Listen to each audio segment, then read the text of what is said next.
Hello दोस्तों, स्वागत है आपका। सोशियोलॉजी चैप्टर 2 कर रहे हैं हम एंड इसमें अपना नेक्स्ट टॉपिक पूरा करेंगे आज। इसका नाम है पॉजिटिविज्म एंड इट्स क्रिटिक। आपको एक फटाफट से एक चीज चाहता हूं बताना कि सोशियोलॉजी के चैप्टर में हमने अभी चैप्टर 2 में अपना ये चैप्टर टॉपिक कंप्लीट कर लिया है। ये वाला जो टॉपिक है सेकंड टॉपिक, ये हमारा जो चैप्टर 3 पूरा का पूरा चैप्टर ही इसी पर बेस्ड है। तो आज मैं आपको पॉजिटिविज्म एंड इट्स क्रिटिक करा रहा हूं क्योंकि हम चैप्टर 3 में इसको बहुत डिटेल में करने वाले हैं। पूरा चैप्टर ही ऑलमोस्ट हम इसी पे डिस्कस करेंगे। ठीक है, तो शुरू करते हैं पॉजिटिविज्म एंड इट्स क्रिटिक। तो इसके पहले जानते हैं पॉजिटिविज्म होता क्या है। आपने रिट्जर पढ़ रहे हो, रिट्जर के चैप्टर 1 में आपने पढ़ा है पॉजिटिविज्म के बारे में कि पॉजिटिविज्म क्या होता है। उसमें एक जो इंपॉर्टेंट एक चीज आती है वो है कि ये समझना पॉजिटिविज्म, देखो काफी कुछ जो है ये साइंस से निकला, कि साइंस से काफी ये प्रभावित रहा कि जैसे जैसे साइंस में चलती हैं चीजें, फिजिक्स केमिस्ट्री मैथ में, ऐसे ही हमें भी काम करना चाहिए। तो अकॉर्डिंगली पॉजिटिविज्म उसी तरह से डेवलप हुआ। तो इसीलिए यहाँ पे हमने एक बात क्या लिखी है कि कॉज एंड इफेक्ट पर यहाँ पे बहुत ज्यादा जोर है कि कॉज एंड इफेक्ट पर काम चलेगा और सिर्फ वही चीजों पे ध्यान देना है जो ऑब्जर्व हो सकती हैं, जो ऑब्जर्व नहीं हो सकती उन पर ध्यान नहीं देना होगा। ठीक है, पॉजिटिविज्म इसलिए काफी साइंस के से बोरो करता है। साइंस कौन सी साइंस, हम यहाँ पे थोड़ा अगर क्लियर कर लें, नेचुरल साइंस की, नेचुरल साइंस की बात हो रही है, उससे काफी कुछ बोरो करता है ये। तो यहां पर आपको मैं एक प्रिंसिपल बता रहा हूं, इसको तो हमने तो अपने उसमें सर्कल में हम तो नाई करके याद रखते हैं कि पॉजिटिविज्म को आप नाई से एक्सप्लेन कर सकते हो, NIE। तो ये क्या चीजें हैं, नेचुरलिज्म की ये जो पॉजिटिविज्म का एक इंपॉर्टेंट एस्पेक्ट है नेचुरलिज्म। नेचुरलिज्म का मतलब क्या होता है कि एक्सटर्नल एनवायरनमेंट का ही सिर्फ इंपैक्ट है, इंटरनली जो इंसान के अंदर क्या चल रहा है उसका कोई खास हमारे ऊपर जो स्टडीज में कोई इंपैक्ट नहीं है। तो इसलिए पॉजिटिविज्म नेचुरलिस्ट या फिर नेचुरलिज्म वाले अपने आइडियाज पर ही चलता है कि सिर्फ एक्सटर्नल एनवायरनमेंट के बारे में जानना है, इंसान के अंदर क्या चल रहा है उसके बारे में कोई बात नहीं करता ये। Then इंडक्टिविज्म, NIE। इंडक्टिविज्म का मतलब कि जो फैक्ट्स में दिख रहा है सिर्फ वही सही है। जो जितना, जैसे लेट्स से मैं आपको बताया था मैंने कि 10 में से अगर 9 बार कोई चीज होती है तो उस पर थ्योरी बन जाती है, थ्योरी बन सकती है। एक बार जो हो रही है उसको रिफ्यूट करने के लिए यूज नहीं करते, वो बोलते हैं इसको हटा दो बस। ठीक है, फैक्ट्स 10 में से 9 बार कोई चीज हो गई बस थ्योरी के लिए बहुत है। And then एम्पीरिसिज्म। एम्पीरिसिज्म का मतलब क्या हुआ, जो अगर आपने देखी है ये चीजें होती हुई, ऑब्जर्व की हैं, अगर लेट्स से ऑब्जर्व नहीं कर सकते उसको तो पॉजिटिविज्म उसको इग्नोर कर देगा। तो ठीक है, नाई पर ध्यान देना आप, NIE ऐसे याद भी रहेगा आपको। आगे पॉजिटिविज्म, वैसे आपने, मैं आपको रिपीट कर रहा हूं, यहाँ पर रिट्जर में पढ़ा होगा, ऑगस्ट कॉम्टे ने पॉजिटिविज्म पर बहुत ध्यान दिया था एंड पॉजिटिविज्म को उसने शुरुआत की थी। लेकिन पॉजिटिविज्म में आपको क्वेश्चन आए तो ऑगस्ट कॉम्टे का वो जो आइडिया रिट्जर में दिया है उससे हमें आगे ले जाना पड़ेगा।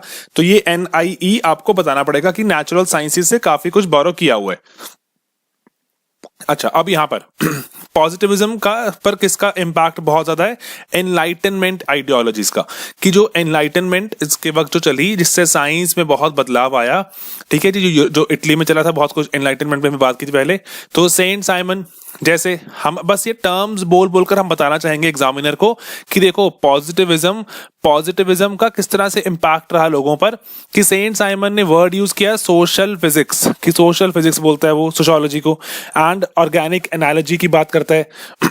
हमने हर्बर्ट स्पेंसर में पढ़ा था ऑर्गेनिज्मिक एनालॉजी, आसपास ही है। तो ऑगस्ट कॉम्टे वो भी पॉजिटिविज्म को सोशियोलॉजी में अच्छे से इंट्रोड्यूस करेंगे एंड वो बोलते हैं सोशियोलॉजिकल पॉजिटिविज्म क्या है, objects are real not by material presence but by in terms of their effects also. जैसे चीजों का इफेक्ट हमें समझना है। फॉर एग्जांपल कहते हैं जैसे रिलीजन है, रिलीजन ऐसी एक चीज है जो दिखती थोड़ी ना होती हुई, लेकिन रिलीजन का बहुत इंपैक्ट है इंसान की जिंदगी पर। तो इसीलिए इफेक्ट को भी जानना है आपने। तो जब आप वो कह रहे हैं कि इसीलिए वो थोड़ा ब्रॉड करते हैं, वो जो ऑगस्ट कॉम्टे वो कह रहे हैं कि एम्पीरिसिज्म जो है सिर्फ ऐसा नहीं है कि जो चीजें हमें नजर आ रही हैं, जिनका कहते हैं इफेक्ट भी नजर आ रहा है, वो चीजों के बारे में भी बात करनी है हमने। For example religion, for example family, family फिर भी नजर आती है, 5 लोग फैमिली हैं, लेकिन फैमिली अगर मान लो 5 लोग इकट्ठे नहीं भी रह रहे तब भी फैमिली के बारे में सोचते हैं वो।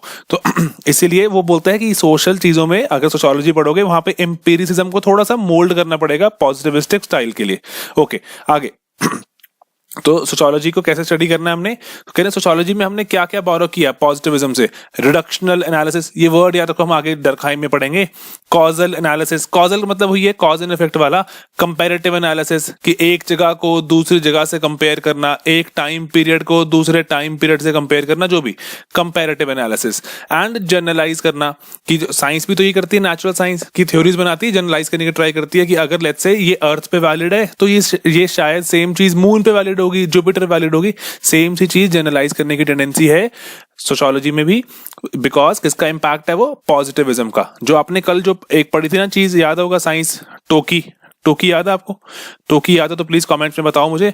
तो टोकी यहां भी अप्लाई कर सकते हो। Positivistic thought is very close to टोकी, थ्योराइज करना, ठीक है जी। एंड उसके बाद ऑब्जेक्टिविटी, क्वांटिफाइबिलिटी एंड लास्ट में इंटरसब्जेक्टिव रिलायबिलिटी। तो ये टोकी बहुत ही एक इंपॉर्टेंट चीज है पॉजिटिविज्म की भी। ओके, एंड देन बुक पे लिखी कॉम्टे ने, quotes and positive philosophy, system of positive polity. बहुत सारे लोग बुक्स के नाम याद करते हैं, कोट करते हैं तो नंबर एक्स्ट्रा मिलते हैं, ठीक है। ये इस बुक में पॉजिटिविज्म के बारे में बहुत बात करी कॉम्टे ने एंड बताया सोशियोलॉजी में कितना इंपॉर्टेंट है। आगे एमाइल डरखाइम, जो पीक पर ले जाएगा पॉजिटिविस्टिक थॉट को। इन्होंने टर्म क्या दी आपको? सोशल फैक्ट्स, जो सामाजिक फैक्ट्स जो दिख रहे हैं आपके आसपास होते हुए, सोशल फैक्ट्स। तो सोशल फैक्ट्स को ये बोलते हैं कि जैसे रिलीजन, आपकी फैमिली है ना, मैरिज, ये सब सोशल फैक्ट्स हैं, हो रहे हैं आपके आसपास। तो इसलिए कह रहे हैं कि इसको हमने स्टडी करना है। किस तरह से स्टडी करना है? जिस तरह से हम नेचुरल साइंस को स्टडी करते हैं उस तरह से। एंड डायरेक्टली ऑब्जर्वेबल नहीं है, जैसे बात की हमने रिलीजन वगैरह, जैसे कस्टम, आपका बिलीफ सिस्टम एटसेट्रा, ये डायरेक्टली विजिबल नहीं है। लेकिन हाँ, इसके बारे में बात होनी जरूरी है। Division of labour, religion, suicide, ये सुसाइड को भी इन्होंने बना दिया कौन सा? सोशियोलॉजिकल एक इशू बना दिया, एक सोशियोलॉजिकल, एक सोशल फैक्ट बना दिया। कहां से बोरो कर लिया? साइकोलॉजी से। एंड डरखाइम एंड में क्या क्लेम करते हैं कि सुसाइड तो साइकोलॉजिकल है ही नहीं, इट इज ओनली सोशल। आगे मर्टन, आप ये सभी ना नाम याद करने, हमारे बहुत इंपॉर्टेंट थिंकर्स हैं ये। मर्टन, पेपर में आए दिन पॉजिटिविज्म पर सवाल आता है। मर्टन ने रेफरेंस ग्रुप बिहेवियर में दिखाया रिलेटिव डेप्रीविएशन है ये, तो की बात करी रिलेटिव डेप्रीविएशन की, किस तरह से एक सोल्जर दूसरे सोल्जर से रिलेटिवली डिप्राइव्ड फील करता है चाहे सेम सैलरी ले रहा है। तो उसने, मर्टन ने क्या यूज किया यहाँ पर? पॉजिटिविज्म के ही आइडियाज बोरो किए हैं। कार्ल मार्क्स ने हिस्ट्री से डेटा उठाया, तो कार्ल मार्क्स इसीलिए पॉजिटिविस्ट नजर आता है। लेकिन तब भी हम कार्ल मार्क्स को पॉजिटिविस्ट क्यों नहीं बोलते? क्योंकि कार्ल मार्क्स ऐसा कोई ग्रस्त नहीं है कि मुझे सिर्फ यही तरीके फॉलो करने हैं। हाँ, उसने फॉलो किए, लेकिन ऐसा नहीं, वो प्रीच नहीं कर रहा कि वो पॉजिटिविस्टिक है, ठीक है। इसलिए कार्ल मार्क्स है भी और नहीं भी, ठीक है। इसलिए कैपिटलिज्म को डिस्कस करने के लिए पॉजिटिविस्टिक है कार्ल मार्क्स, लेकिन जब एक्सप्लॉयटेशन के खिलाफ वो रेवोल्यूशनरी आइडियाज बोलता है तो वो रोमांटिक फिलोसफर बन के निकलता है, कि ऐसे वो चाह रहा है कि अच्छी दुनिया बने, यूटोपिया इमेजिन करता है। तो इसलिए हम कार्ल मार्क्स को पॉजिटिविस्टिक थॉट से उसको आजाद भी कर देते हैं कि ये पॉजिटिविस्टिक नहीं है। तो ये नाम याद रखना आप, ठीक है जी। मार्क्स का तो चलो एंड में कंक्लूड करते हुए आपको पूछ सकते हैं कि मार्क्स पॉजिटिविस्ट है कि नहीं। आप बोलोगे हाँ, तरीकों में है लेकिन अपने आइडियाज में नहीं है, ठीक है। मर्टन का आपने बताया, ठीक है जी। डरखाइम का आपने बताया, यहाँ पे सब जगह दिखता है। पीछे ऑगस्ट कॉम्टे देखा हमने, एंड सेंट साइमन। तो पॉजिटिविज्म के कुछ इंपॉर्टेंट थिंकर्स हैं हमारे पास। तो इसलिए हम पॉजिटिविज्म को समराइज करें अगर, तो ऑब्जर्वेबल फिनोमेना को स्टडी करता है, इंटरनल साइड को रिजेक्ट करता है, देन साइंटिफिक मेथड्स को प्रमोट करता है, नेचुरल साइंस वाले साइंटिफिक मेथड्स को प्रमोट करता है। देन इसीलिए बाद में क्या हुआ, स्पेसिफिक मेथड बनने शुरू हो गए जो सोशो के स्पेसिफिक है, लेकिन हाँ मेथड्स पे बहुत ध्यान है। उसके बाद डरखाइम की थ्योरी वगैरह में पॉजिटिविस्ट मेथड अलग तरह से यूज किए गए हैं, लेकिन हाँ यूज कौन से हैं? पॉजिटिविज्म के ही हैं। Suicide rate, membership, then universal theory बनाने पे ध्यान है, टेस्ट करने पे ध्यान है कि ना इंटर सब्जेक्टिव रिलायबिलिटी की रिलायबल रहे, जो आप समझते हो वही मैं समझूं, थ्योरी एक जैसी कंसिस्टेंट थ्योरी रहे। एंड उसके बाद ऑब्जेक्टिविटी पे ध्यान है, वैल्यू फ्रीडम पर, कि कोई अपनी वैल्यूज लेकर ना आए, अपने बायसेस साथ लेकर ना आए, ठीक है जी। तो इस पर ध्यान है। तो पॉजिटिविज्म को हमने समराइज किया। इसमें भी आप अगर चाहो तो टोकी का यूज कर सकते हो, लेकिन थोड़े से लैंग्वेज चेंज कर देना अकॉर्डिंगली। बात समझ गए आप, ठीक है। क्योंकि लेट्स से ना बहुत पेपर में क्या होगा, मान लो पहला सवाल साइंस पर आ गया, दूसरा सवाल आपको आ गया इस पर पॉजिटिविज्म पर, तो सेम सेम से आंसर बनने शुरू हो जाएंगे। तो इसलिए लैंग्वेज का थोड़ा सा प्ले करना आना चाहिए ताकि सेम सेम आंसर ना बने। पॉजिटिविज्म पर थोड़ा सा स्पेसिफिक आपने थिंकर्स यूज करने हैं, वो हो जाएंगे थिंकर यूज, ठीक है जी। आपको मैंने पीछे थ्योरीज बताई हैं, वो थ्योरीज देखो, बताओ पॉजिटिविज्म थोड़ा सा कैसे हमारा साइंस से बोरो करता है, लेकिन किस तरह सोशो में अपने अपने हिसाब से हमने मोल्ड भी किया है। ओके, अब करते हैं पॉजिटिविज्म का क्रिटिसिज्म। जो सबसे इंपॉर्टेंट पार्ट है ये पूरे टॉपिक का, हमेशा आपको पॉजिटिविज्म के बारे में थोड़ा सा पूछ के क्रिटिसिज्म ज्यादा पूछते होते हैं, ठीक है। क्रिटिसिज्म, बहुत सारे क्रिटिसिज्म इसलिए हमने लिखे हैं यहाँ पे, 14-15 इकट्ठे किए हैं, तो आप लिखते चलो, बहुत ही इंटरेस्टिंग लगता है मुझे खुद भी। पहला है क्योंकि शुरुआत करते हैं कि obsession for positivism has been lost. आज के जमाने में देखें पॉजिटिविज्म को लेके इतने लोग वो नहीं है, पैशनेट नहीं है। वो कह रहे हैं कि सोशो अलग एक चीज है, उसको अलग तरह स्टडी करना चाहिए, नेचुरल साइंस के तरीकों से क्यों बोरो करके हम चाहते हैं स्टडी कराना, ठीक है, इसीलिए। तो वेरियस प्रॉब्लम्स हैं।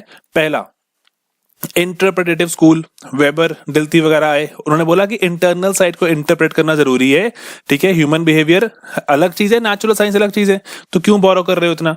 देन इसीलिए सोशियोलॉजी का हमने क्या बोला, कंसर्न कहाँ होना चाहिए, SUOR, ये वर्ड पढ़ते हैं पहले भी, कमेंट्स में भी बताते हो, बड़ा सही लगता है। तो SUOR, subjective understanding of objective reality, कि हर इंसान, हाँ ऑब्जेक्टिव रियलिटी है लेकिन इंसान उसको सब्जेक्टिवली स्टडी कर रहा है। किसी के लिए लेट्स से बाहर बादल आए हैं, किसी के लिए वो डिप्रेसिंग माहौल है, और लेट्स से किसी के लिए वो बहुत खुशनुमा माहौल है, तो इसलिए सब्जेक्टिव अंडरस्टैंडिंग अलग चीज है। ओके, देन इसलिए सोशो को पॉजिटिविस्टिक थॉट से हम देख ही नहीं सकते। देन पोस्ट मॉडर्निस्ट आते हैं, पोस्ट मॉडर्निस्ट डेरिडो, फूको वगैरह, वो कह रहे हैं रियलिटी तो एक कांस्टेंट है ही नहीं, मैनी रियलिटीज हैं, हर इंसान की अलग रियलिटी है, मैनी ट्रूथ्स हैं, तो मेटा नैरेटिव तो हो ही नहीं सकते। ग्रैंड थ्योरीज को तो ये ग्रैंड थ्योरीज को बोलेंगे कि हो ही नहीं सकती, grand theories just not possible. Interactionist आएंगे, मीड, कूले, ब्लूमर, इंटरैक्शनिस्ट कहेंगे कि एक्शंस और इंटरैक्शन से ही आपका समाज बनता है, लोग किस तरह से इंटरैक्ट करते हैं, हर जो दो तरह के लोग, डिफरेंट तरह के लोग इंटरैक्ट डिफरेंट तरह से कर रहे हैं, तो आप कैसे बोल सकते हो कि इंटरनल साइड की वैल्यू नहीं है, ठीक है। तो यहाँ पे हमने ये चार तो बहुत ही इंपॉर्टेंट है, interpretative, Weber, Dilthey, then SUOR, then postmodernist का आइडिया कि मेनी रियलिटीज आर देयर, कि ग्रैंड थ्योरीज बना ही नहीं सकते। इंटरैक्शनिस्ट, वो कह रहे हैं कि इंटरैक्शंस को स्टडी करना जरूरी है। देन फिनोमेनोलॉजिस्ट आ जाते हैं, ये पीटर बर्जर, अल्फ्रेड शुट्ज, ये बोलते हैं कि जनरलाइजेशन हो ही नहीं सकती, कि आप एक स्पेसिफिक इवेंट क्या है को बताओ, क्यों है, कैसे लोग करते हैं, ये बताना ही नहीं, आपने वाई में जाना ही नहीं, ठीक है जी। और बस आप ये सिर्फ बताओ कि क्या है, कि ये लोग ऐसा करते हैं, क्यों नहीं करते, हम समझ ही नहीं सकते, हमें समझने की रिक्वायरमेंट ही नहीं है, ठीक है। और इसीलिए बहुत ही इंपॉर्टेंट एक डायलॉग है, याद हो जाए तो बहुत अच्छी बात है। वो कहते हैं positivism is not concern with sociology but is concerned with making science out of sociology। कहते जबरदस्ती पॉजिटिविज्म सोशो को साइंस बनाने के पीछे पड़ा हुआ है, कहते हमें रिक्वायरमेंट ही नहीं है। देन सोशल रियलिटीज, कहते हैं इसलिए क्या बोलते हैं, social realities are made, dismantled and remade. Social reality तो चलती रहती है, इवॉल्व होती रहती है, कोई कांस्टेंट चीज ही नहीं है।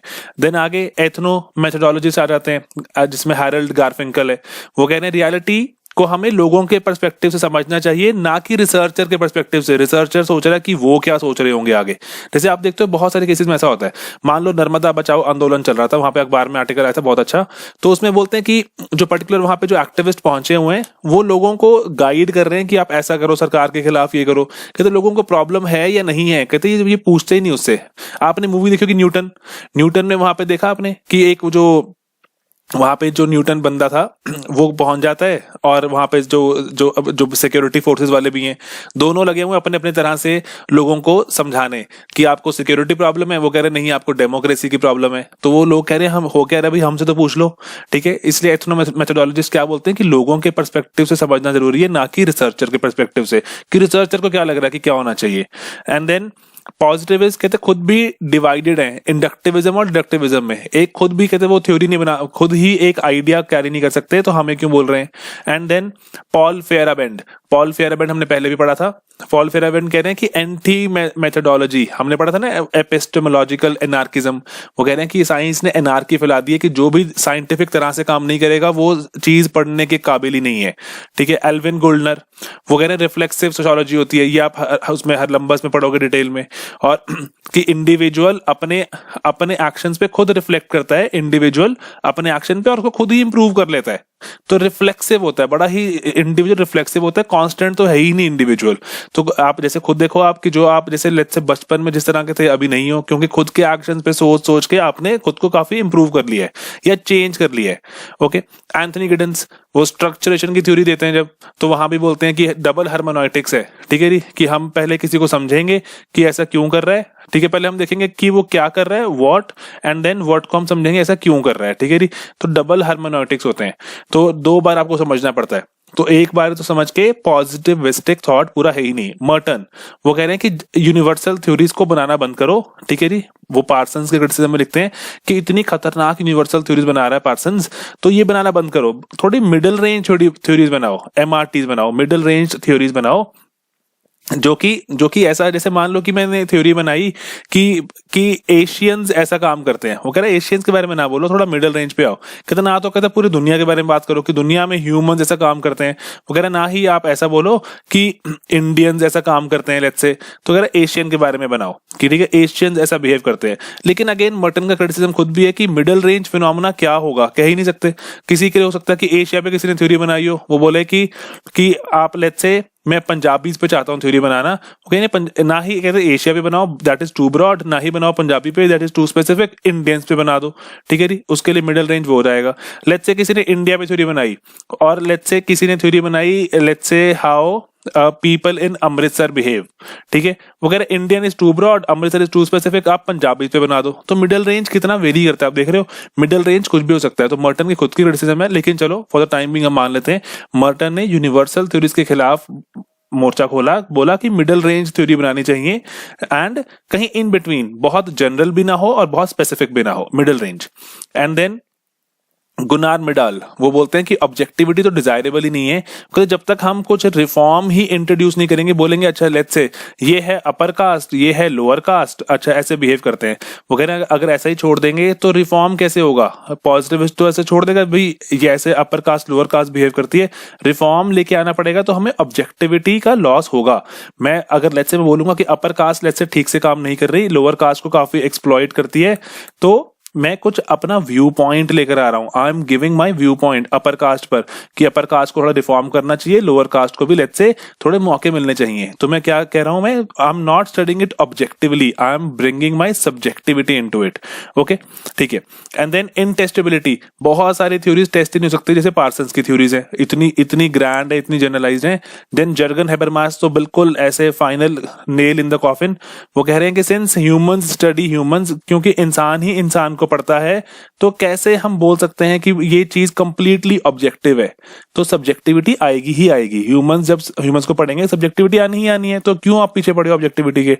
एंड देन मैक्स हॉकहाइमर ये वो कह रहे हैं कि पॉजिटिविज्म तो ऑब्जेक्टिव एनार्किज्म पे उतरा हुआ है, कि हर चीज को ऑब्जेक्टिवली स्टडी करना है। कहते ये कैसे हो सकता है, ठीक है जी, आप यहां से आइडिया इसका बोरो कर सकते हो। सेम स्कूल के बंदे थे ये, फ्रैंकफर्ट स्कूल के, एंड दैट इज इट। तो ये अपना आइडिया था पॉजिटिविज्म के बारे में। तो पॉजिटिविज्म के बारे में पहले हमने उसके एलिमेंट्स पढ़े, एंड देन पॉजिटिविज्म को हमने वेरियस लेवल पे क्रिटिक किया। तो ये था अपना, इसको आप अगेन हर लंबा से भी फॉलो कर सकते हो, इसके आप इग्नू भी पढ़ सकते हो, एंड आप रिट्जर में से भी ये बहुत सारी चीजें आपको मिलेंगी पढ़ने के लिए, ठीक है दोस्तों। तो अपने नेक्स्ट लेक्चर में मिलेंगे, और बाकी keep commenting and keep asking questions. मिलते हैं जल्दी, थैंक यू।